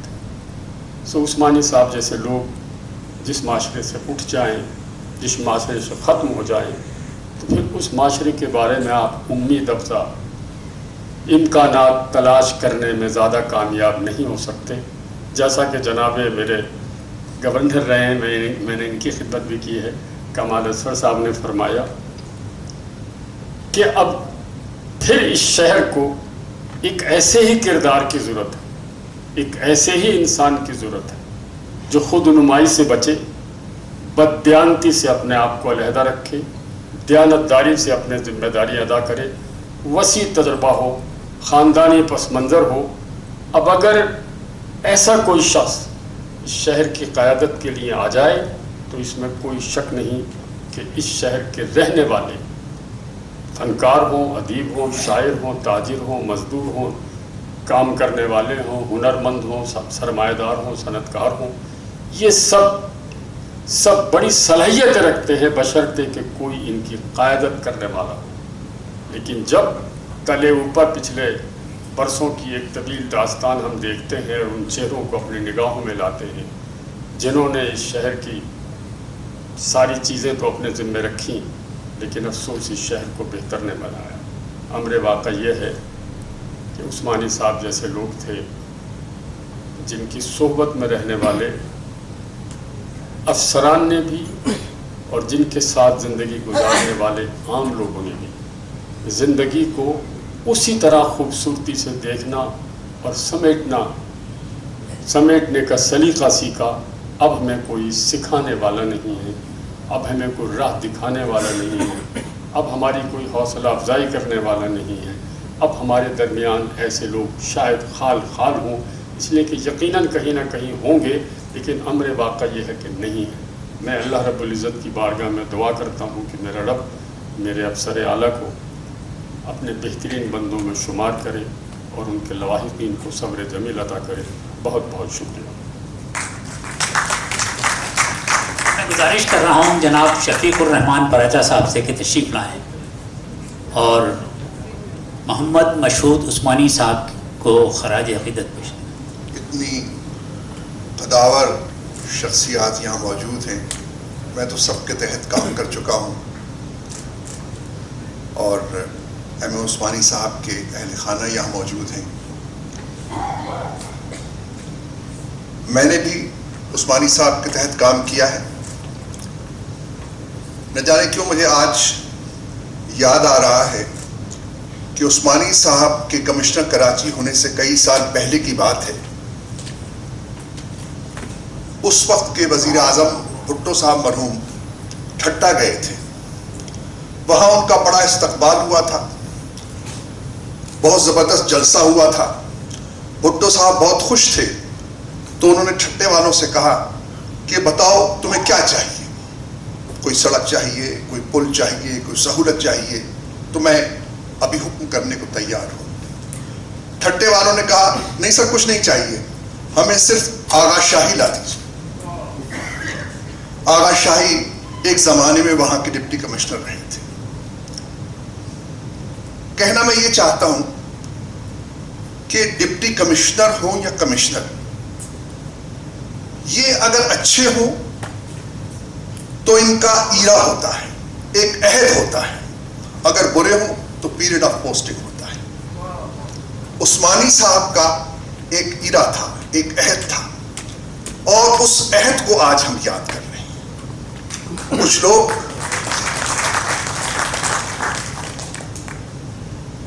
بلکہ ایک چھوٹا سا واقعہ اور عرض کروں آپ سے. ملازمت ہی کے دوران میں شاید سیکٹری فوڈ تھا تو وزیر صاحب کے ساتھ دورے پہ جانے کا اتفاق ہوا. حیدرآباد کے کمشنر نے وزیر صاحب کی ایک دعوت کی. ہم گئے کمشنر ہاؤس میں. کمشنر صاحب نے کہا آؤ میں تمہیں دکھاتا ہوں میں نے کمشنر ہاؤس میں کیا تبدیلیاں کی. بہت اچھا سوئمنگ پول بن گیا تھا, بہت اچھی چار دیواری بن گئی تھی, بڑے اچھے بیڈ روم بن گئے تھے. لیکن یہ زمانہ وہ تھا, جام صاحب کا زمانہ تھا شاید, اس وقت باقاعدہ جب تک قافلے نہیں چلتے تھے پولیس کے, اس وقت تک آپ حیدرآباد سے میرو خاص نہیں جا سکتے تھے. ڈاکوؤں کا راج تھا. میں نے جب پورا بنگلہ دیکھا تو میں نے اس وقت کے کمشنر صاحب سے کہا, نام نہیں لیتا ان کا, میں نے کہا سر بہت اچھا لگا, بڑا اچھا آپ کا بنگلہ ہے. خدا کا شکر ہے ایک زمانے میں کمشنرز کا پورا ڈویژن ہوا کرتا تھا, آپ اس کو بنگلے تک لے آئے, مبارک ہو آپ کو. عثمانی صاحب کا زمانہ وہ تھا جب کمشنر کا عہدہ پورے ڈویژن پہ حاوی ہوا کرتا تھا. اسی لیے آج ہم ان کو بیٹھ کر یاد کر رہے ہیں. خواہ بارش ہو, خواہ وہ آبادکاری کا مسئلہ ہو, خواہ وہ واٹر سپلائی کی اسکیمز ہوں, خواہ اس کے علاوہ کوئی بھی اور مسئلہ ہو, وہ ہر چیز پہ اپنی نظر رکھتے تھے. سب لوگ کہتے ہیں کہ وہ سفارش نہیں کرتے تھے, لیکن میں یہ کہوں گا وہ سفارش کرتے تھے. مجھ سے ایک بار انہوں نے سفارش کی, ایک بار مجھے بلایا, کہا میاں یہ عبداللہ شاہ غازی مزار کے پاس فٹ پاتھ پہ ایک طوطے سے فال نکالنے والا بیٹھتا ہے, پولیس والے اس کو ہٹا رہے ہیں, اگر آپ اس کو نہ ہٹنے دو اور اس کی روزی برقرار رہے تو آپ کی بڑی مہربانی ہوگی.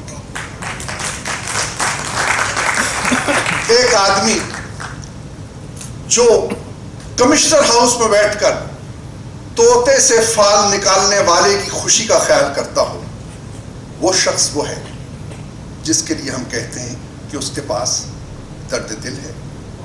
آپ نے آج جمیل نقش صاحب کے حوالے سے بڑی باتیں کی. پتہ نہیں کیوں مجھے ایسا محسوس ہو رہا تھا کہ جمیل نقش کو چاہنے والا شخص کراچی ایڈمنسٹریشن کا نقش جمیل تھا. ایک ایسا خوبصورت شخص جس کے نام سے کمشنری کے عہدے کی شان آن بان آج جانی جاتی ہے.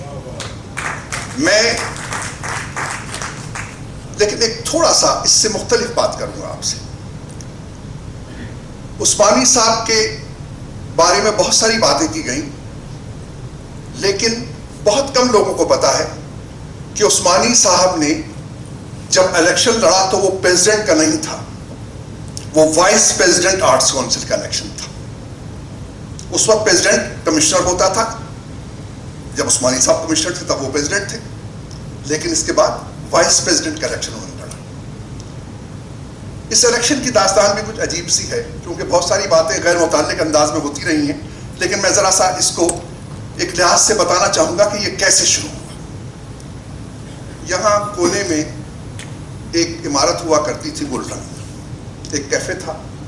بہت سال پہلے ہم سب لوگ اس میں بیٹھا کرتے تھے, مختلف لوگ, ہم بھی اس میں شامل تھے. اس وقت نئے نئے ایس ڈی ایم ہوئے تھے, عثمانی صاحب کے ماتحتوں میں سے یا اس وقت کے کمشنر صاحب کے ماتحتوں میں سے ایک تھے.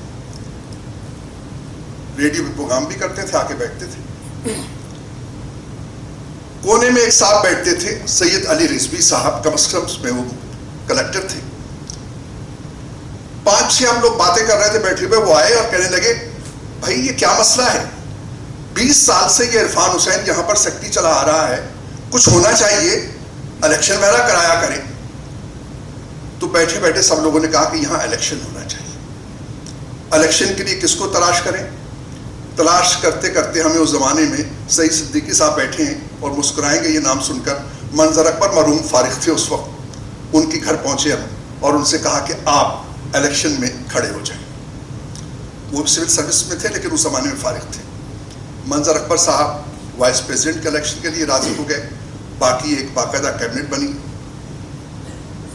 بہت زوردار قسم کا الیکشن ہوا, ہر طرف سے ہر ووٹر کے پاس پہنچا گیا اور انتہائی اہتمام کے ساتھ سب لوگ جہاں جمع ہوئے. منظر اکبر صاحب ایک ووٹ سے وہ الیکشن ہار گئے. پھر دوسرے سال پھر منظر اکبر صاحب نے الیکشن لڑا اور وہ جیت گئے. یہ تھی افسروں کی آرٹس کونسل میں بحیثیت ایک عام آدمی کے داخلے کی روایت.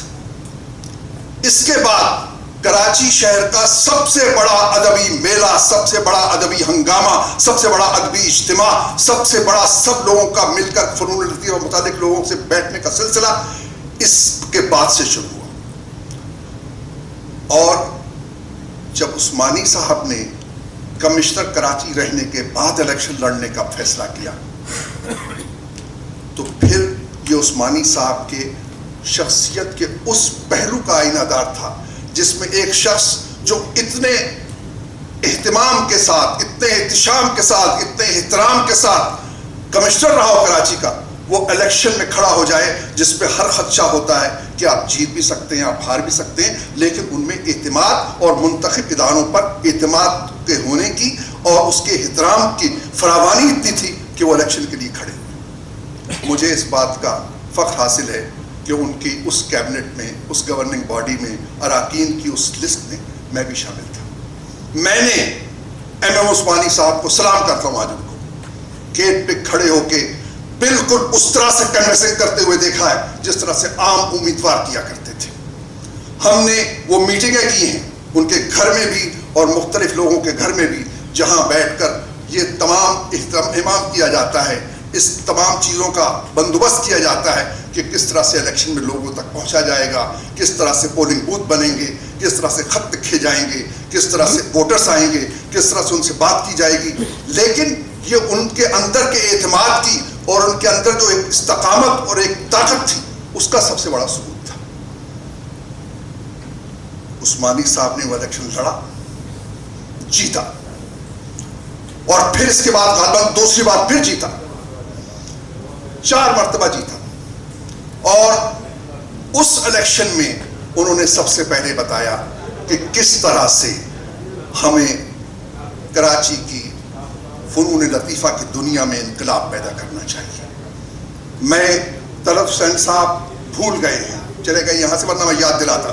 انجم ایاز صاحب کو بہت چاہتے تھے, ان کو یاد ہوگا کس طرح سے وہ آڈیٹوریم کا خواب دیکھتے تھے, کس طرح سے وہ عقیل بالگرامی صاحب سے بات چیت کرتے تھے, کس طرح سے وہ ایک ایک شے کو دیکھتے تھے. لیکن یہاں پر جو سبق مجھے ملا اور جس کے لیے میں خاص طور پہ ذکر کر رہا ہوں اس بات کا, افسروں کے ساتھ ایک بڑا مسئلہ ہوتا ہے, وہ محض افسر رہ جاتے ہیں. وہ افسر جو انکمبنسی بورڈ یا وہ ڈیزگنیشن بورڈ جو ہے اس پہ لکھے ہوئے نام ہوتے ہیں, وہ کبھی اس چیز کو محسوس نہیں کرتے کہ آئیے ان چیزوں کا ساتھ دیں جو ہمیشہ باقی رہتی. لیکن غالب کے لیے جو انہوں نے کام کیا وہ آج بھی باقی ہے. ادب زندہ رہتا ہے, فنون لطیفہ زندہ رہتے ہیں, اور جو لوگ ادب اور فنون لطیفہ سے اپنے آپ کو منسلک کرتے ہیں وہ بھی ہمیشہ زندہ رہتے ہیں. اس لیے آج جس MM عثمانی کو یاد کیا جا رہا ہے وہ ایک اچھا منتظم بھی تھا, لیکن اس سے کہیں زیادہ وہ فنون لطیفہ کا ایک بہت بڑا عاشق تھا.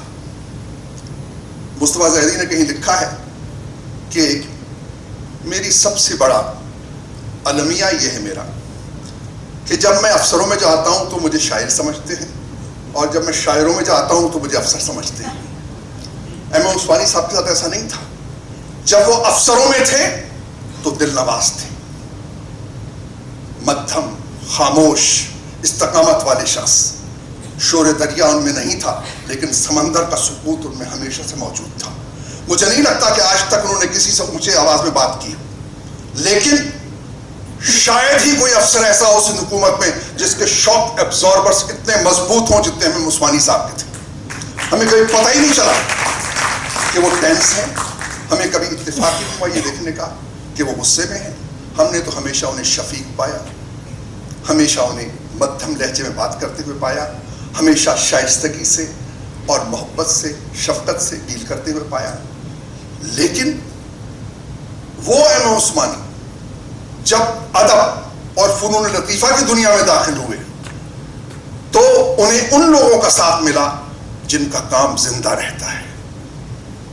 سر, یہ جو آپ لوگ کہتے ہیں کہ ہم کمبل میں یہاں آ کے لیٹ گئے, یہ جو آپ لوگ کہتے ہیں کہ ہم نے اس طرح کی مشکلات میں وقت گزارا, کبھی آپ نے سوچا ہے یہ وقت تو گزر جاتا ہے لیکن آپ کا کام باقی رہ جاتا ہے. افسر کسی ایک بورڈ پہ لگے ہوئے محض نام رہ جاتے ہیں, لیکن وہ افسر جو اس سیڑھی سے نیچے اترتا ہے اور لوگوں کے دلوں کی سیڑھی میں آہستہ آہستہ چڑھتا ہوا چلا جاتا ہے, اس تختی پر جس کا نام لکھا جاتا ہے اسی کا آج ذکر ہوتا ہے. اس لیے MM عثمانی صاحب کو ہم آج یاد کرتے ہیں اس شخص کے طور پر جس نے جب وہ تھے تو محبت کی اور بے انتہا محبت کی. ان کے زمانے کا کمشنر آفس آج کل کے شاندار کمشنر آفس کی طرح نہیں ہے. اس زمانے کے گھر بھی شاید اتنے شاندار نہیں ہوں گے جتنے آج کل ہیں, لیکن اس وقت کا وہ انسٹیٹیوشن وہ حاوی تھا پوری زندگی پر, یہاں تک کہ وہ ایک طوطے والے سے لے کر اس طوطی شیری مقال تک جس کو ہم شاعر کہتے ہیں, جس کو ہم مصور کہتے ہیں, اس تک پہنچتا تھا. یہ شخص جو ساری زندگی پہ حاوی تھا, جو محض کمشنر نہیں تھا بلکہ سب کے دل تک رسائی رکھنے والا شخص تھا, آج ہم اس کو یاد کرتے ہیں. مبارکباد دیتا ہوں میں ان کے خاندان کو کہ آپ کو مشہود عثمانی صاحب جیسے شخص کی خاندان کے سربراہ ہونے کا افتخار حاصل ہے ان کو, اور آپ کو اس خاندان کے فرد ہونے کا افتخار حاصل ہے.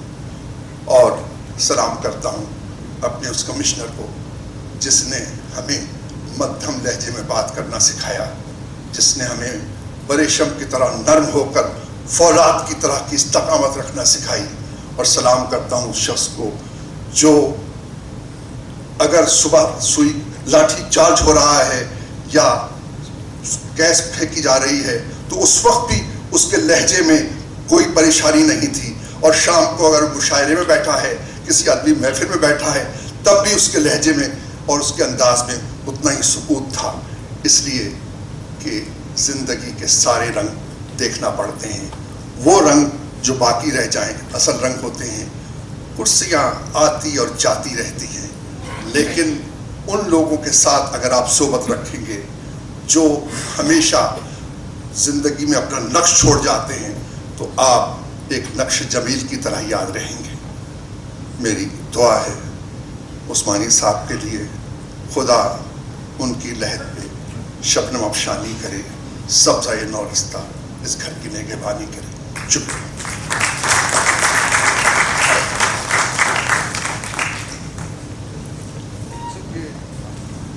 اب میں گزارش کر رہا ہوں جناب سید سردار احمد صاحب سے کہ وہ MM عثمانی صاحب پر اپنے خیالات کا اظہار کریں. جناب سید سردار احمد. یہ ہے مشہور کا مطلب, آج بھی یہ ہمارے درمیان ہیں, کل بھی تھے اور آج بھی ہیں, حاضر ہیں. ان کے لیے ہم یہاں بیٹھے ہیں. باتیں سنی تمام لوگوں نے جو کچھ بتایا میں سمجھتا ہوں پھر بھی کم ہے. ان کی جو بیسک کیریکٹر ہے وہ ان کی اسٹرلنگ کوالٹی ہے کہ کس طرح سے انہوں نے اپنی سروس میں اپنا نام کمایا. یہ ان کی کاوش تھی جس کی بدولت یہ چیئرمین بھی بنے, کمشنر بھی بنے, پریزیڈنٹ یہاں کے بھی بنے. لیکن ان کے واقعات اگر آپ سنیں گے تو دنگ ہوں گے. 3 سال کی سروس, صرف 3 سال کی سروس ڈپٹی کمشنر کو ناراض کر دیا. آپ نے ایس ڈی ایم تھے, 3 سال کی سروس, شکار کھیلنے آئے تھے, شکار نہیں کھلایا, ٹرانسفر کر دیا. انہوں نے کہا ٹھیک ہے کر دیں ٹرانسفر, مجھے کوئی تکلیف نہیں ہے.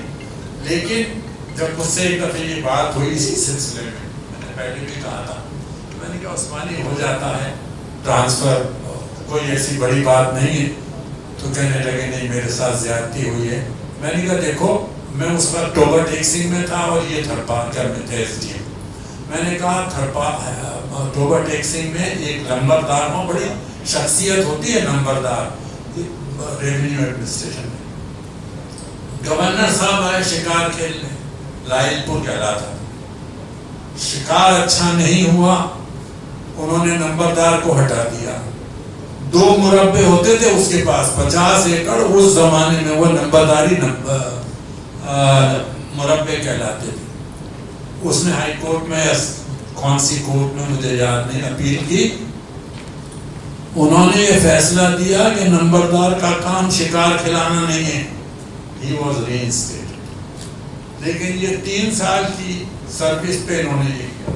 ایک سیکٹری کا میں نے واقعہ سنایا تھا, جب یہ سیکٹری تھے لاہور میں ایک بہت بڑی کارپوریشن میں, اور ان کے فوج میں بہت سینئر تھے, میں نام نہیں بتانا چاہتا.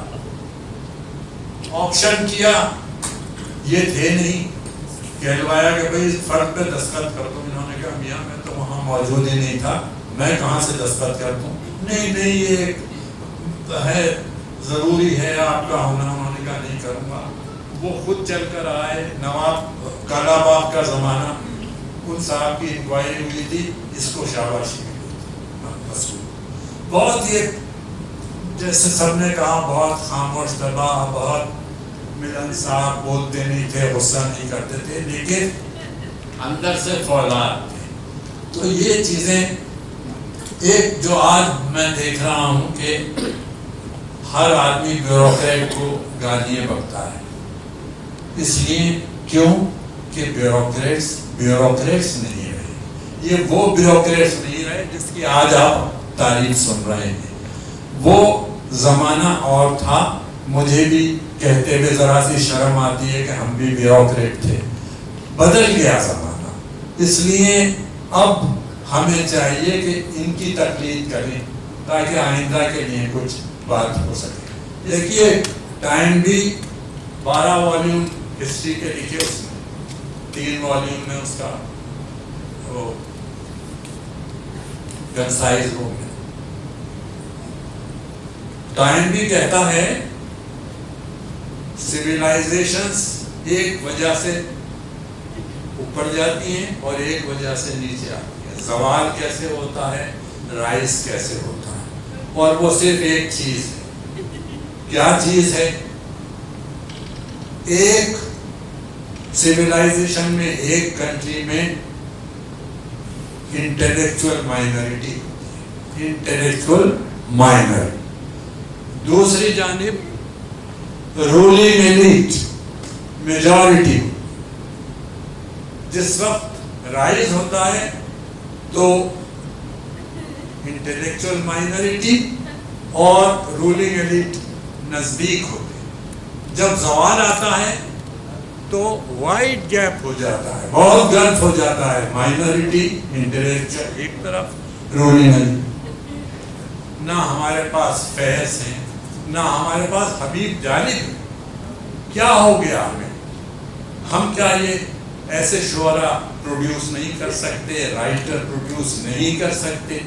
اور اگر ہم نہیں کریں گے تو یہ ملک اور قوم زوال کی طرف رواں ہو جائے گی. انٹلیکچوئل مائنورٹی کو آنا پڑے گا, سامنے آنا پڑے گا, اور پھر حکومت سے ان کو جھکانا پڑے گا. اگر یہ نہیں ہوا تو بہت مشکلات کا سامنا کرنا پڑے گا. تو میری گزارش ہو کہ آپ یہاں سب انٹلیکچوئلس ہی بیٹھے ہیں اور انہی کی بدولت کچھ بچت ہو جاتی ہے, تو اسٹرکچرل ریفارمس چاہیے, وہ بھی انٹلیکچوئل مائنورٹی کرائے گی. جس طرح سے عثمانی صاحب تھے, اللہ کرے ان کی جو روحانیت ہے وہ یہاں موجود ہو اور وہ کچھ کوشش کریں اور عثمانی سے ایک سبق لیں. Thank you very much. اور ایک بڑا ہی ڈیووٹڈ پبلک سرونٹ تھا. اس نے موت پر تو دیکھیں کسی کا اختیار نہیں ہوتا, لیکن زندگی پر ہوتا ہے. مشہور نے اپنی زندگی پبلک سروس خدمت خلق میں گزاری, اور میں سمجھتا ہوں کہ اپنا ایک ساتھی ہونے کی وجہ سے ہمیں ایسے ساتھیوں پر فخر ہے.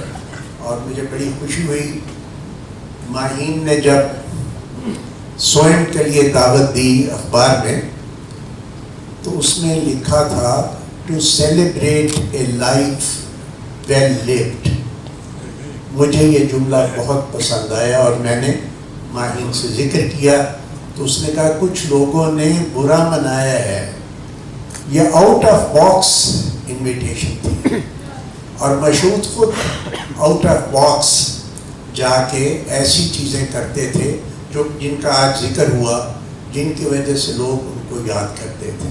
اور میں سمجھتا ہوں کہ کسی بھی وقت میں, چاہے پرانا وقت ہو چاہے یہ وقت ہو, جو ایڈمنسٹریٹرز ہیں ان کو آؤٹ آف باکس جا کے سوچنا چاہیے کہ وہ عوام کی, لوگوں کی, کلچر کی, آرٹس کی, مختلف چیزوں کی کس طرح سے زیادہ بہتر خدمت کر سکتے ہیں. اور اس کے لیے ہمارے پاس مشہور جیسے آدمیوں کی مثال ہے. مجھے بہت خوشی ہے اور فخر ہے کہ وہ ہماری سروس کے تھے اور ہمیں ان کی دوست ہونے کا یہ فخر حاصل ہے. بہت شکریہ. They say death can also be a beginning, to be a better person, to set new and higher standards in work, love and life. Talking of my father, for me, is like containing an ocean into a stream. He was so many things to so many people. No one has a bad word to say about him because he was that kind of a person. Inclusive, empathetic, helpful, honest, and he had so much integrity. My father's early years set the mold for the man he would become.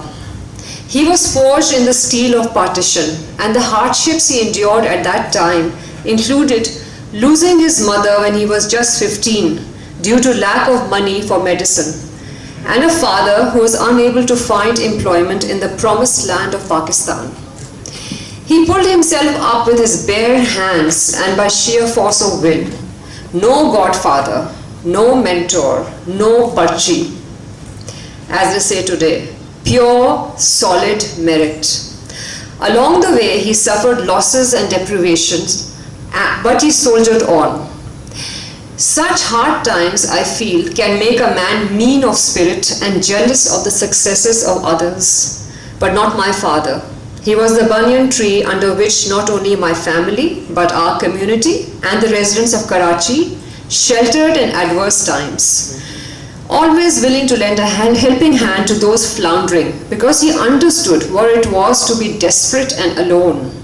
He had made it up the ladder and he wanted others to join him. He was not jealous of anyone. In fact, he admired excellence and learning in others, as so many have mentioned here today.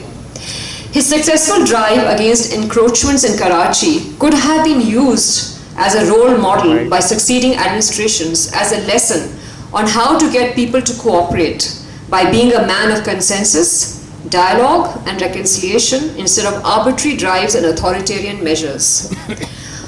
Appa loved Karachi with all his heart. He felt that his issues were not impossible to deal with as long as one had the right strategy and intent. During his 5-year tenure as Commissioner Karachi, well, almost 5, I think, There was not a single sectarian incident, as has been mentioned before, because Karachi was nurtured by him like his own progeny. I heard that during Muharram, he would sit for hours with a detailed map of Karachi, showing its major arteries and intersecting streets. Painstakingly, he marked the path of the Muharram processions through the city with thumbtacks, ensuring that they would not pass through troubled areas. Then he met with both Shias and Sunnis to get their consent. He would attend majlis and sit with Shia ulema so they did not feel alienated by the provincial government. He had friends from all sides of the political and religious divide. Differences were respected, not condoned. One could say in the words of Kipling, he walked with the crowd and kept his virtue, and walked with kings, nor lost the common touch. When Abba was once asked how come there were no Shia-Sunni incidents during his time as commissioner, he laughed and said,